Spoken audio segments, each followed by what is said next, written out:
Setting the entry and exit delay for the system. Once you've chosen a sensor that you want to be delayed, you can actually choose how long you want the delay to be upon entry to go disarm the system. Also, how long you want the main panel to give you to leave once you arm the system. Okay, so for the entry delay, simply type in your password, then program.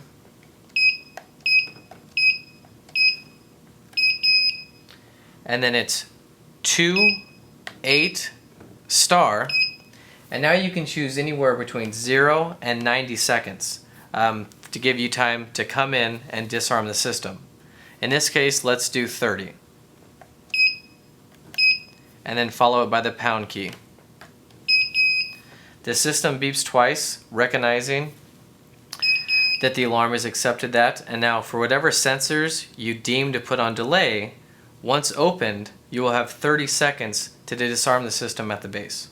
For changing the exit delay, again, it's your password and then program.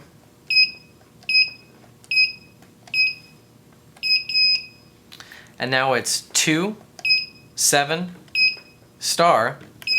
And again, you have that same 00 through 90 seconds. So let's again choose 30, 3, 0, and then pound. The double beep means the alarm has accepted it.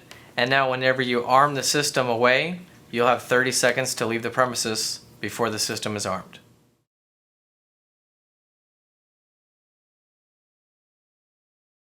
Setting the entry and exit delay for the system. Once you've chosen a sensor that you want to be